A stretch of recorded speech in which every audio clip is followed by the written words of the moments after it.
What is good, everybody? Welcome back to another episode brought to you by the League FFB. We are heading into week 8 of the fantasy football season. So what that means today is I'm coming to you guys with 10 players I would potentially be picking up off of the waiver wire. It's not the greatest week of waivers. There is definitely some names to be paying attention to, so we will talk about those. But without wasting any more time, let's hop right into today's video and let's start talking about these pickups.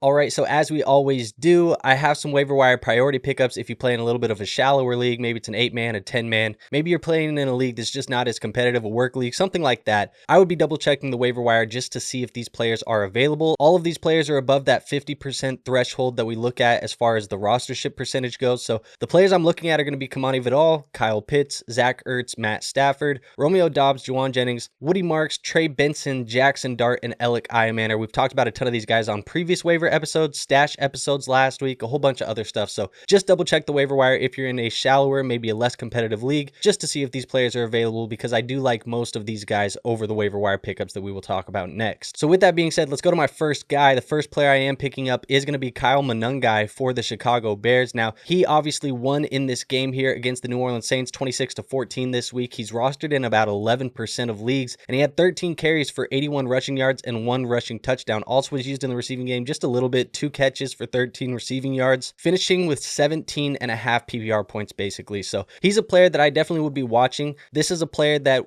we've heard Ben Johnson, we've heard the Chicago Bears talk a little bit more about how they want to get some other guys involved. DeAndre Swift has been playing great. He's been playing fantastic, but they want some other players here to kind of replicate that Detroit Lions offense that they had there when Ben Johnson was in Detroit with those Lions and David Montgomery and Jahmyr Gibbs. I think Monangai is definitely earning a larger role, certainly a player worth picking up, and at the very least, a high-end handcuff for DeAndre Swift. Now, the second player you can pick up is going to be Oronde Gadsden here for the Los Angeles Chargers. Lost in this game against the Indianapolis Colts, only rostered in about 11% of leagues, and was last week's stash episode player. We've talked about him on a couple of stash episodes, but he is trending up certainly after this week's game. 7 catches on 9 targets for 164 receiving yards and 1 receiving touchdown in this one, giving himself one of the better days at the tight end position here this week. So certainly a player that looks like he's being a little bit more involved in this Chargers offense. I do have just slight skepticism with Oronde Gadsden, only because, and this is going to be the only argument against him, this is not because I'm not picking up Gadsden, but with Omarion Hampton out of this lineup, I do think they're leaning into the receiving game just a little bit more. When Hampton comes back, I do expect this to be a little bit more balanced, maybe not fully balanced like it was before, but a little bit more balanced when they have a decent running back in this backfield.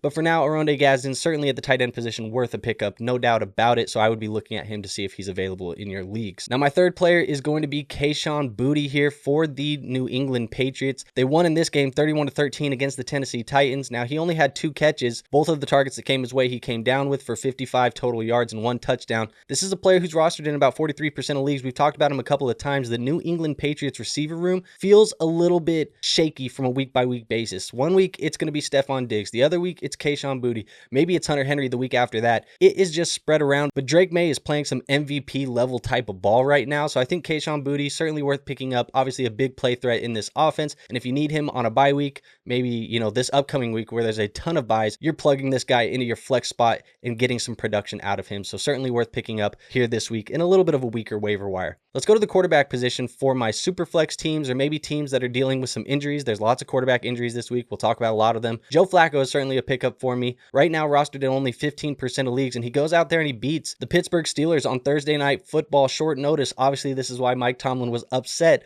with the Cleveland Browns for trading him in the division. You guys saw that quote there. 31 completions on 47 attempts, 342 passing yards, and 3 passing touchdowns. Look, Flacco's reviving this receiving game, man. Jamar Chase looks better. T. Higgins looks better. I wish that Chase Brown looked a little bit better, but he's reviving the receiving game. Certainly a player that I think is going to have some value through the back half of the year. I think he's worth picking up. Like I said, if you have some injuries, maybe some bye weeks here in week 8 where there's a ton of buys, he should be a guy that is on the radar. Now let's go back to the tight end position. Another player you can pick up is going to be Colston Loveland. 23% rostership percentage right now. Obviously a very high top 10 pick here for the Chicago Bears this year. We've talked about Colston Loveland on the stash episode.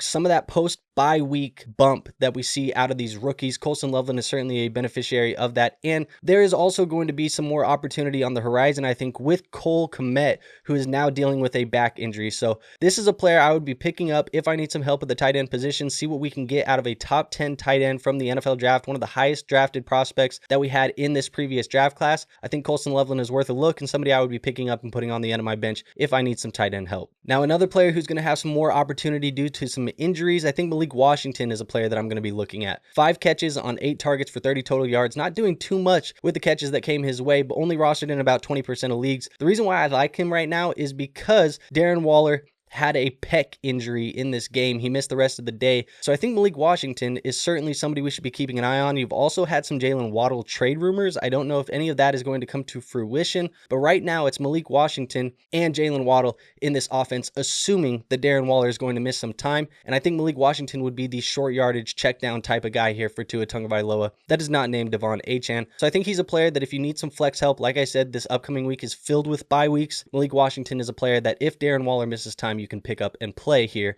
in the upcoming weeks. Another wide receiver who had a big day this week is going to be Xavier Legette. 9 catches on 11 targets for 92 yards and 1 touchdown. Only rostered in about 13% of leagues, and this is with the return of Jalen Coker in this matchup. I'm wondering if maybe Jalen Coker's presence has helped Xavier Legette kind of get a little bit more open, move into a role that's a little bit more fitting of his play style. He's somebody I'm keeping an eye on. We've seen him have these big games before.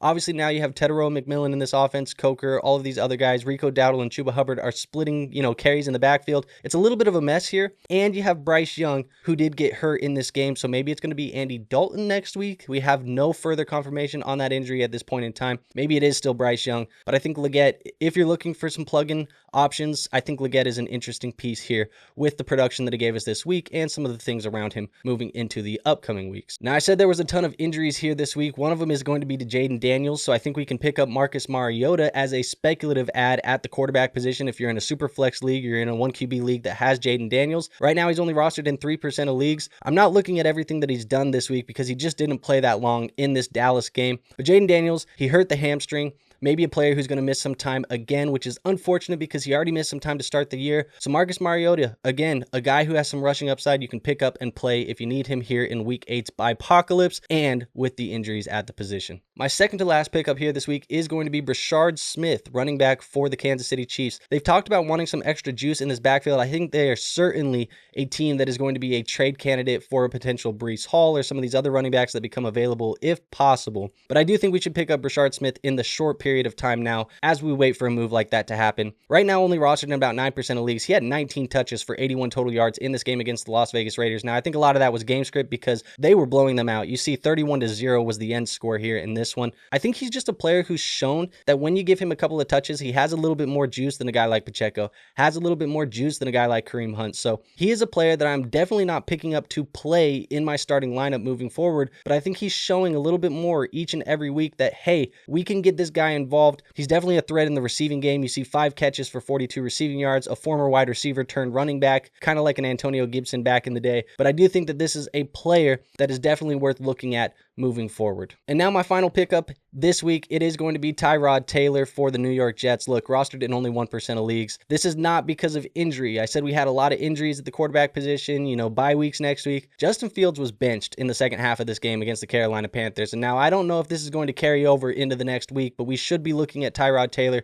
if we have Justin Fields on our lineups or if we're trying to play chess and maybe grab a quarterback to keep our opponent from getting a quarterback. I do think Tyrod Taylor is worth looking at. I don't think he's a game breaker. I don't think he's a world breaker by any means, but if you're in a super flex league and you need some production here this week, like I said, tons of buys. I keep saying it. There is a ton of buys and a ton of injuries. Tyrod Taylor is somebody you can look at to pick up and play if they truly are moving on from Justin Fields already there in New York. All right, so there you have it. That is 10 players that I'm picking up as we head into week 8 of the fantasy football season, maybe even more if you count for the priority ads that are rostered in over 50% of leagues. But I do want to let you guys know, if you do want to support this show, the best way to do that and the best way to support this channel for free is to hit the like button. It does help us out very, very much. So I appreciate you guys if you could do that for me. Also, make sure you are subscribed to this channel. You don't want to miss any future content. We got Q&As, rankings, stash videos, trade videos, all of that coming out every single week of the fantasy football season. And go join our free Discord. We do have a free Discord linked in the description, helping you guys with those fantasy football teams 24/7, 365. But with all of that out of the way, I have nothing else for you guys today. So I will see you on our next episode.